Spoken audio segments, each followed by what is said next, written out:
Hi, good afternoon. And I think we're going to be joined any minute now by Gigi. I've not really got a lot to tell you or say or anything like that. I'll just start off by saying, well, you all know about my shoulder. And the last time I went, I didn't actually see the specialist. I saw his second in command, who more or less said, there's no point to the operation on your shoulder because they're not very successful, blah, blah. So he gave me an injection, painkilling injection. And it's been an awful lot better, but of course it's wearing off a bit now. So when I went yesterday, I saw the specialist, who then said, well, you've got a tear in your tendon, and if it doesn't get repaired, it could go either of one or two ways. It could either mend itself or it could tear further. So he was recommending this keyhole surgery, and he said that I would be out of action completely for 4 weeks with my arm in a sling. So I thought, I could probably manage that, to pinch. But then he said it could be up to 9 months before you get the full benefit of it. And I was like wide-eyed looking at him with horror. I thought, I can't do 9 months. Not doing anything. It drive me potty. I need me grocery to keep me sane.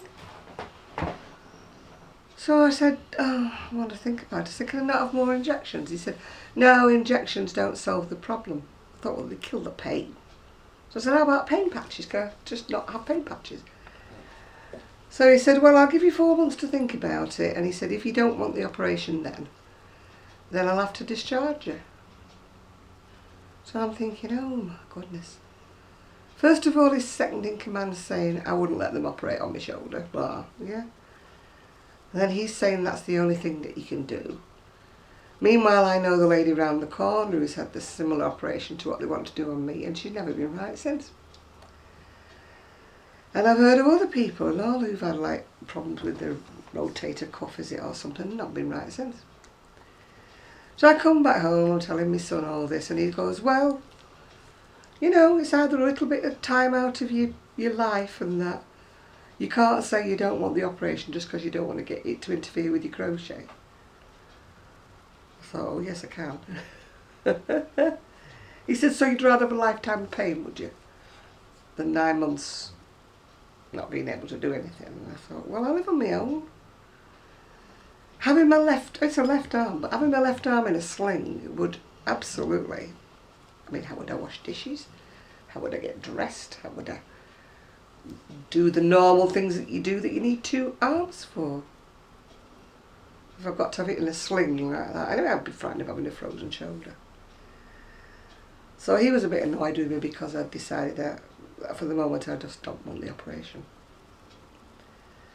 I've had a lot of operations and I need a lot more operations, but having said that, I'm not a lover of operations and I'd rather do without them. It's only when they put a gun to my head and say, you gotta go. And while I was in, he said, oh, what about all these bulging, discs in your neck? What are you going to do about them? I thought, what am I going to do about them? I'm not going to do anything about them. So he says, are they not affecting you? And he's telling me, move your arm, move this, move that. So well, I get headaches, yeah, and I get all sorts of things, but they're not affecting me that much that I'm wanting an operation, if you know what I mean. Now my lower back, that is giving me grief. And my hip is giving me the most grief of all, but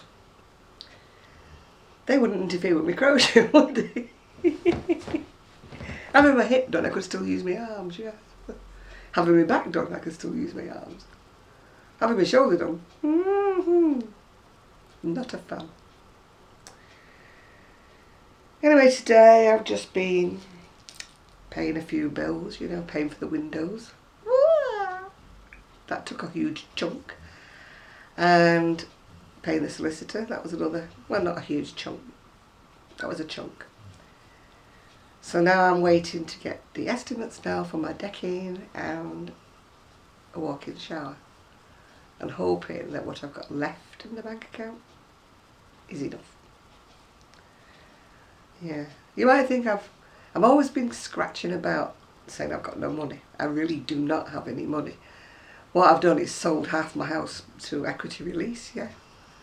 Where the mortgage company now owns part of my house, whereas I used to own it outright. So, and the interest rate on that is horrendous. But it was the only option I had. I couldn't do it any other way. And I couldn't keep living in the house with it falling down around me. So no, I still don't have any money. Which is why I want to keep on crocheting. It might not put, butter on my bread, but it might put a little bit of jam on it now and again, so we'll see. Anyway, we've got the beautiful Gigi here. He wasn't with me yesterday. He had a day off, didn't we? He was at home with his daddy, which I'm sure he liked a lot better than being with me. And I've got Sky at my feet here, and Poppy has gone in the other room. She's very much a dog who likes to be on her own, whereas Sky wants to be with people. And Gigi wants to be on people. He wants you to wear him, like a cardigan. Yes. Anyway, I think I showed you the purple one. I think I did, didn't I? I think I showed it you. I'm sure I did actually, but if I didn't, it's there. I finished it. I think it's James Seabrett's, what's it called? Moonlight something. It might be Reflections, or it might be, which is the classic collection. Or it might be James Seabrett's Moonlight thingy. Don't know. Anyway, I have to say, 3 enough. I was going to the hospital now. The last time I went to see this particular surgeon, I waited 3 hours to see him, so I was going out the door practically, and I thought, I can't go with nothing. I really can't go with nothing. And I hadn't got time to go rummaging about to find a new thing. So what did I do but grab another ball of Classic Collections Reflections that I had. It's got little gold threads in it, I don't know if you can see it or not. And after I swore I would never start another one, I started another one. I'm getting now to the wider stage where I'm beginning to regret I'd started another one. I like them when they start them, full of enthusiasm when they're small. But when they get bigger and bigger and bigger, I sort of lose the plot a bit, yeah. I don't think I've got much else to say to you, really. Not got any new wool to show you, thankfully, because I've not ordered any. I'm trying my best not to use what money's in my bank account for anything other than what it's supposed to be for. I've ordered a new doorbell, because of course the doorbell went with the door. And I've ordered a new stick-on thing for the, that says the number on it, the door number. Because there's no door number anywhere, and you can't really, drill into the plastic or the fiberglass or whatever it is that they use these days. UPVC into it. So I've got a stick-on one. I've ordered a stick-on one that sticks on. And I've ordered new stick-on ones for my dustbin, but I'm sure you really want to know that, don't you?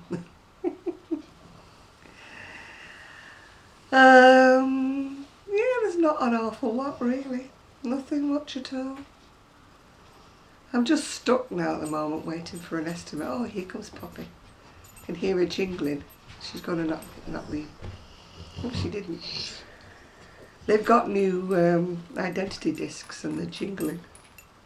So we always know where Poppy is because she jingles more than Sky, don't you?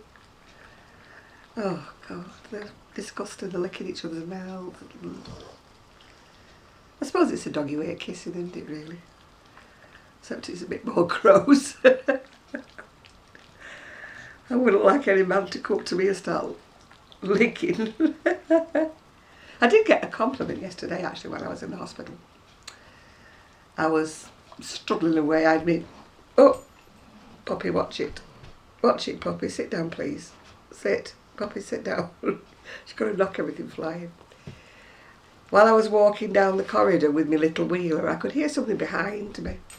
And I thought, oh, he wants to go a bit quicker than me, so I stopped and I said, would you like to, pass me by type of thing? And he said, no, I'm quite happy here. I'm enjoying the view of watching you walk down the corridor. Not sure if that was a compliment or not. Does he mean I look better from the back than I do from the front? But he was a nice young man. He wasn't a pervy or anything like that. So I took it as a compliment. So it just shows not all men like sticky thin women. Some of them like ones with curves. And boy oh boy do I have a lot of curves. More curves than most people, but I do have a lot of curves. Don't we, G? And I'm wearing a t-shirt. You don't often see me wearing a t-shirt, but I'm actually wearing a t-shirt. I'm wearing flowery pants with it though, and I'm wearing my beads. Wouldn't be me, would it, if I didn't have something around my neck. I still haven't rearranged all that upstairs yet. And I still can't try and find my sweaters. They're all ruffled in everywhere. I really need to spend a day up there and get it all sorted. But there's no sign of my son and daughter-in-law moving out just yet. They're still waiting on a solicitor and a piece of paper. So look, there's nothing much I can say, except I really do appreciate all your lovely comments. You say you look forward to my videos because I make you laugh. Whether it's intentional or not, I think I do make you laugh. Luckily, as I said before on one of the other videos I made, I can always see the humour in anything. I've got that weird sense of humour. If I see somebody fall over in the street, I mean, provided they're not really hurt, of course, but if I see somebody, doing something silly, falling over and making a complete, of themselves, I just find it absolutely hilarious. I have to stifle my grins as I'm walking past. Otherwise they might be a bit offended, Even when I fall over, I think it's funny. It's just the way I was brought up. I try to find the humour in it. I had a terrible job after the wool shop. I had an awful job. Well, not the first one. The first one was in a warehouse and that was terrible. But the second one was at the job centre, finding people jobs and checking whether or not they've been looking for work, which was hilarious. Because most of them were like the, how can I put it, habitual unemployed from where the area of the job centre was. I won't say it because it might offend anybody who happens to be living in that area. But most of them were like third generation benefit people. They wouldn't know what to do, they got a job. They couldn't get up on time to get there anyway. But you had to have a sense of humour in there, because if you didn't, you'd have cried. But having said that, the people down there have got a wicked sense of humour. I don't know why people from a deprived area seem to have a sense of humour. I come from Oldham, from Royton, which is near Oldham. And Oldham wasn't a particularly wealthy area at all. It was cotton mills, and when the cotton mills went, there was unemployment. But there's a lot of comedians and comediennes and sort of comedy actors came from Oldham. Same with Liverpool. There's a tremendous amount of comedy comes out of Liverpool. And it's the same with this other place where I used to work, which I'm not going to mention. And they've got some natural comedians, I mean, you'd hear them saying things like, "Can you hurry up?" Well, he said, "I didn't have a beard when I came in here." Or another one said, "You should get the chairs out and come round, with the drinks and the popcorn." Because they used to complain because the queues were long. But, as I say, there was a lot of humour there. A lot of humour. And I moved from there to a more upmarket place. I moved to Prestwich. And there just wasn't the same atmosphere, same humour. I mean, I was amazed when I first came to Prestwich that people actually were looking for work. I couldn't believe it. People came up and said, "Can you see about this job for me?" I'm like, because where I was working before, it was like, you are going to look for a job or else, It was that kind of a situation down there. So I just couldn't get over the fact the fact that they didn't have security. You know, they didn't have to have a bouncer or a security man to protect us, you know, when it all kicked off. Oh, dearie me. And I think that's it. Sue did say she's coming this week, but with Sue we don't know. We'll never know with Sue. I think she's due to have an injection in the spine, which might mean she doesn't come at all this week. It depends how she is, yeah.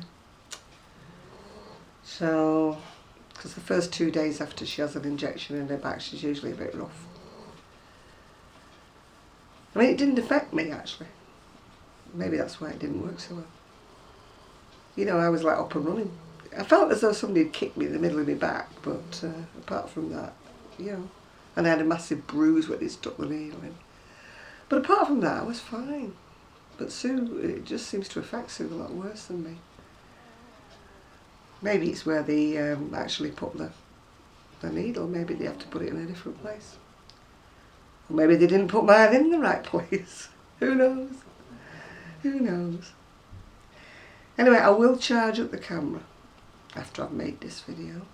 I won't get stuck out like I did last time when we were chatting away to ourselves. And it was Sue, she said, I'm sure I heard it click before. And I went, no, so the thing's still open. But when I played the video back, it had stopped well before she said, I'm sure it's got clicked. She was right, I just didn't hear it clicking. Anyway, there's nobody in at the minute, but they'll all be back soon. And they've come back from Spain. They went to Spain for the weekend. The big dogs went in the kennels. It felt really strange at the weekend with no dogs, nobody. You know, I was like, ooh. Even the window man didn't come because it was raining so hard.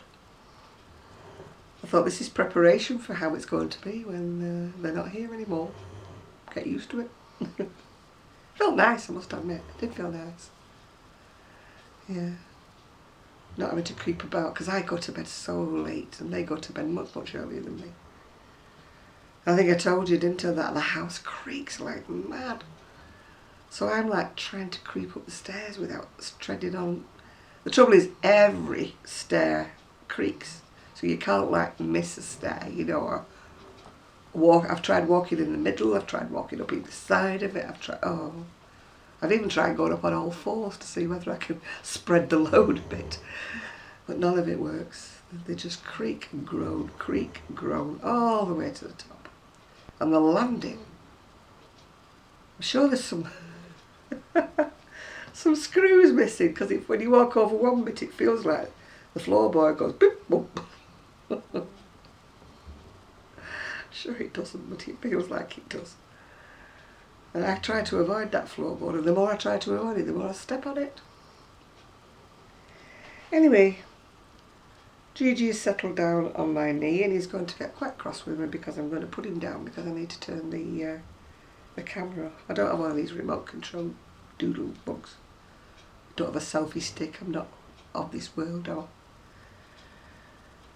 I had to go to the bank to, you know, so you pay for the windows and that, and they wanted ID, so I took my passport, and they said, oh, we can't accept that, it's out of date. So it looks like I'm going to have to renew my passport, even though I'm not going anywhere, because I don't have any form of ID. You know, they toyed with the idea of giving us all ID cards, you know, in Britain, but there was such an outcry. You know, people don't want to be this, don't want to be that. I mean, to me, if you're a law-abiding citizen, I don't see anything wrong with carrying an ID card. I mean, Big Brother watches you enough. I don't see why they think it's a violation of privacy carrying an ID card. Every other country does it. Well, not every other country, but you know what I mean. Loads of countries carry ID. And it would be so much better. I'm going to have to pay now for a passport when I'm not going anywhere, because it's either that or pay for a driver's licence. Well, I've got no intention of driving again. So I thought, well, with a passport, there's a slim chance I might ever go abroad again. Slim chance. So I'd rather pay for a passport than pay for a driver's licence, if you know what I mean. So, anyway, this time I'm going to finish this last virus shawl if it kills me. And then I am really, I know I've said it before, but I'm going to have a break. I will make more because I've got yarn ordered, 2 more yarns ordered, 4 virus shawls. But I'm going to take a break. I'm not doing it. Even if they arrive this week, I'm not starting any more just now. Yeah. Oh, got an Asda van. Asda Walmart van. It's a wonder my dog's not started barking. He will in a minute, so I think we better go. I can feel him going. Feel his little body shivering. Because we have Asda deliveries here. I don't know whether you have Walmart deliveries, but we can order our food online and get it delivered. There's a charge for having it delivered, but you know, if you don't have a car, for example, it's much better if you just order your big stuff. I do it about once every couple of months. And I mean, when I had the dog, I used to do it more often because, you know, the big bags of dog food and the big bags of cat litter and stuff like that. You know, I couldn't carry them back on my scooter. And if I needed any washing powders and bleaches and stuff like that, I used to get that all delivered. I used to do a massive big shop, as we call it. I don't know what you call it in the US, but we call it a big shop. You know, if you say you're going to the shops, yeah, I'm just going for some bits because I'm not doing a big shop this week. The big shop is when your money comes in. And if you paid like once a month like I am, you get your big shop in when you've got paid. You tend to calculate how much stuff you're going to need, you know, the non-perishable stuff. You calculate all that out and see what you need.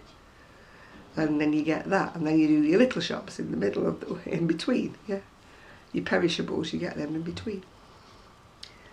So I only shop online when I want a big shop. Because I don't have a car anymore now. Anyway, say bye-bye, Gigi. Bye-bye, Gigi. He's too busy watching the Asda man delivering food. So I'll say bye-bye. Bye-bye from Poppy, bye-bye from Sky, and bye-bye from Gigi, and bye-bye from me. And now Poppy's come to say hello because I said her name. I don't know whether you can see her or not. But here she is, my little beautiful Poppy. So bye now.